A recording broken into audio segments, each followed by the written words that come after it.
Federation. Keir, very good morning to you.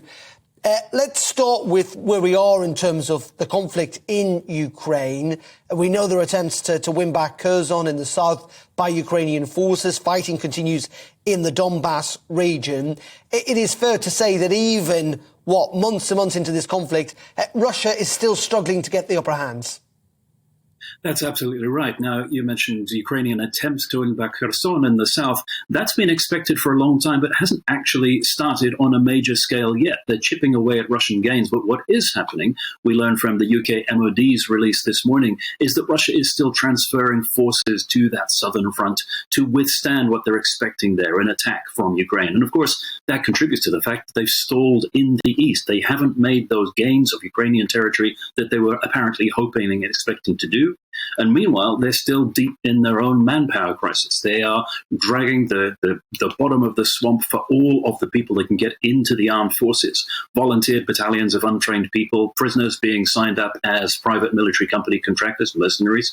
All the signs are that Russia is playing out this conflict with whatever it can find to throw into the fight, including the antique armored vehicles that are being dragged out of storage. So yes, it's a stalemate at the moment, but it seems that the longer it goes on, the longer Russia has to dig into these deep reserves of all of the manpower and equipment that we never expected to be seeing the light of day. That is true, Keir, there's no doubt about that. But at the same time, they have got deeper reserves, though, than the Ukrainians, don't they? I mean, we don't talk about this enough. Maybe for obvious reasons, but the Ukrainians are suffering too in terms of losses of weapons and indeed of troops on quite a large scale. In the end, what I'm trying to say is, can Russia, with its greater resource, just keep pounding in the hope at some stage that the Ukrainians simply won't have the resources to carry on?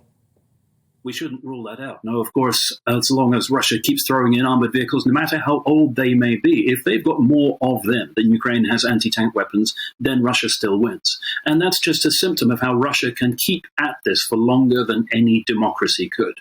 Russia's got this long history of starting wars disastrously, but then just grinding down the enemy through sheer mass and pounding away at them and outlasting them, out surviving them. And that's why it's so important for Ukraine to keep that international support and international solidarity, despite the economic cost of what Russia is doing hitting home, as you heard in your piece just now, on the cost of living rising not just in the UK but across Europe. That's a consequence of this war, and it's one of the tests for European solidarity behind Ukraine and keeping hold of that idea, realization that the fighting may be in Ukraine, but actually it's the front line for the whole of Europe.